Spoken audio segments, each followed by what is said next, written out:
साल 1929, जगह चांदनी चौक दिल्ली। एक व्यक्ति जिनका नाम धर्मपाल सुगंधी था, इनके द्वारा उस जगह पर एक छोटी सी इत्र की दुकान खोली जाती है और धीरे धीरे धर्मपाल जी ने अपनी इस छोटी सी दुकान में अगरबत्ती, फ्लेवर सुपारी, गुलाब जल और तंबाकू जैसे प्रोडक्ट बेचना शुरू किए। ये हम बात कर रहे हैं डीएस ग्रुप कंपनी की, जिन्होंने 1958 में भारत का पहला तंबाकू ब्रांड बाबा पेश किया और 1983 में रजनीकांता पान मसाला के लॉन्च होते ही इस कंपनी ने पॉपुलर होना स्टार्ट किया। और ऐसे ही इन्होंने धीरे धीरे कैच मसाला, बाबा सुपारी, पास तुलसी जैसे प्रोडक्ट्स मार्केट में उतारे। बट साल 2015 में एक ऐसी प्रोडक्ट लॉन्च कर जाती है जो कि लॉन्च होने के बाद इतना पॉपुलर हो जाता है कि इस कंपनी ने केवल सिर्फ इस एक प्रोडक्ट के चलते मात्र 8 महीनों के अंदर 100 करोड़ और 2 सालों के अंदर 300 करोड़ की कमाई कर ली। ये हम बात कर रहे हैं उस पॉपुलर कैंडी की जिसका नाम है पल्स। वही पल्स जो प्राण जाए पर पल्स न जाए। बट बात यहाँ यह है कि इस पॉपुलर कैंडी को बनाने का आइडिया कहाँ से आया था और इस पल्स कैंडी के फ्लेवर्स की रिसर्च कैसे की गई कि लॉन्च होते ही ये इतना पॉपुलर हो गया, और कैसे इस कैंडी ने मात्र 8 महीनों के अंदर 100 करोड़ की सेल्स का रिकॉर्ड तोड़ा। पल्स कैंडी को बनाने का क्रेडिट जाता है धर्मपाल सत्यपाल ग्रुप यानी कि डीएस ग्रुप को।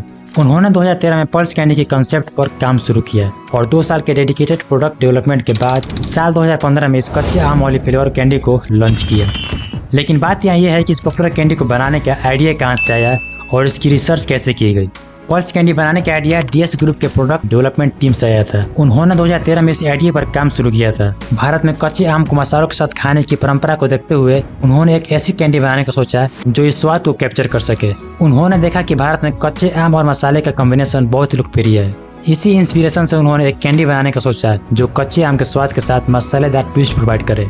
इसके लिए उन्होंने 2 साल तक एक्सटेंसिव रिसर्च की, जिसमें टेस्ट, टेक्सचर और कंज्यूमर प्रेफरेंस को ध्यान में रखा गया। रिसर्च के दौरान उन्होंने कई प्रोटोटाइप्स बनाए और टेस्ट किए। हर एक फ्लेवर को बारीकी से समझा गया। मार्केट में मौजूद स्ट्रेट फ्लेवर जैसे मैंगो, ऑरेंज और कैरामेल से अलग डीएस ग्रुप ने इनोवेशन की दिशा में सोचा।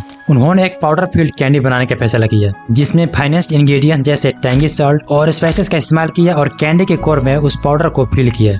और इस तरह उन्होंने एक यूनिक प्रोडक्ट क्रिएट किया जो लोगों को कच्चे आम के साथ मसाले की याद दिलाता है और इस कैंडी को खाते वक्त एक अनएक्सपेक्टेड ट्विस्ट देता है। डीएस ग्रुप ने तो इतना बढ़िया रिसर्च करके इस कैंडी को तो बना लिया और मार्केट में इसे लॉन्च भी कर दिया। बट ऐसी कौन सी इतनी खास बात थी जिसके चलते ये इतना फेमस हो गई कि लोगों ने कैंडी की 1-2 पीस खरीदने के बजाय इसकी पूरी के पूरी डब्बी खरीद कर घर लेकर जाने लगे। और कैसे इसने मात्र 8 महीनों में 100 करोड़ की सेल्स का रिकॉर्ड तोड़ा। पहला फैक्टर है इनोवेटिव फ्लेवर। पल्स कैंडी ने मार्केट में एक नया ट्रेंड सेट किया कच्चे आम के फ्लेवर के साथ, जो कि अंदर से टैंगी सॉल्ट और स्पाइसी से भरा हुआ था। यह एक यूनिक कॉम्बिनेशन था जो पहले कभी ट्राई नहीं किया गया था। दूसरा फैक्टर है एफोर्डेबल प्राइस। पल्स को 1 रुपये की एफोर्डेबल प्राइस पर लॉन्च किया गया जो कंज्यूमर्स के लिए एक अट्रैक्टिव प्राइस पॉइंट था। इससे रिटेलर्स को भी अच्छे मार्जिन मिले और कंज्यूमर्स को भी वैल्यू फॉर मनी का एहसास हुआ। सिर्फ 1 रुपये की कीमत ने इसे हर किसी के लिए एक्सेसिबल बनाया, जिसके चलते लोग एक साथ कई कैंडीज खरीदने लगे। तीसरा फैक्टर है word of mouth marketing. DS group ने ट्रेडिशनल एडवर्टाइजिंग पर ज़्यादा खर्चा नहीं किया। इसके बजाय उन्होंने लोगों के पर्सनल एक्सपीरियंस और रिकमेंडेशन पर भरोसा किया, जो कि बहुत ही इफेक्टिव साबित हुआ। चौथा फैक्टर है strong distribution network. DS group के पास पहले से ही रजनीकांता और कैच मसाला जैसे प्रोडक्ट्स के लिए मजबूत डिस्ट्रीब्यूशन नेटवर्क था। इसी नेटवर्क का इस्तेमाल करके उन्होंने पल्स कैंडी को हर छोटे बड़े स्टोर तक पहुंचाया। पल्स कैंडी को हर जगह इसलिए अवेलेबल बनाया गया, चाहे वो छोटे शॉप्स हो या बड़ी सिटीज, इसे हर कोई आसानी से खरीद सके। पांचवा फैक्टर है bright and catchy packaging. Pulse candy की पैकेजिंग ब्राइट और कैची थी, जो कि इजीली लोगों को अट्रैक्ट करती थी। और पॉइंट ऑफ सेल डिस्प्ले को स्टोर में स्ट्रेटेजिकली यूज किया गया ताकि पोटेंशियल बायर को अट्रैक्ट किया जा सके। इन्हीं सब चीज़ों के चलते लोगों के बीच इस पल्स की डिमांड इतनी बढ़ गई कि सप्लाई कम पड़ने लगा। तो अब डीएस ग्रुप ने इस सिचुएशन को हैंडल करने के लिए इसकी प्रोडक्शन को बढ़ाया और उन्होंने मैन्युफैक्चरिंग प्रोसेस को स्ट्रीमलाइन किया और सप्लाई चेन को और अधिक कुशल बनाया। और इस तरह उन्होंने मार्केट की मांग को पूरा करने में सफलता पाई। और ऐसे ही पल्स कैंडी के लोगों के बीच इतनी डिमांड होने के कारण सिर्फ 8 महीनों के अंदर इसने 100 करोड़ की सेल्स की रिकॉर्ड तोड़ दिया।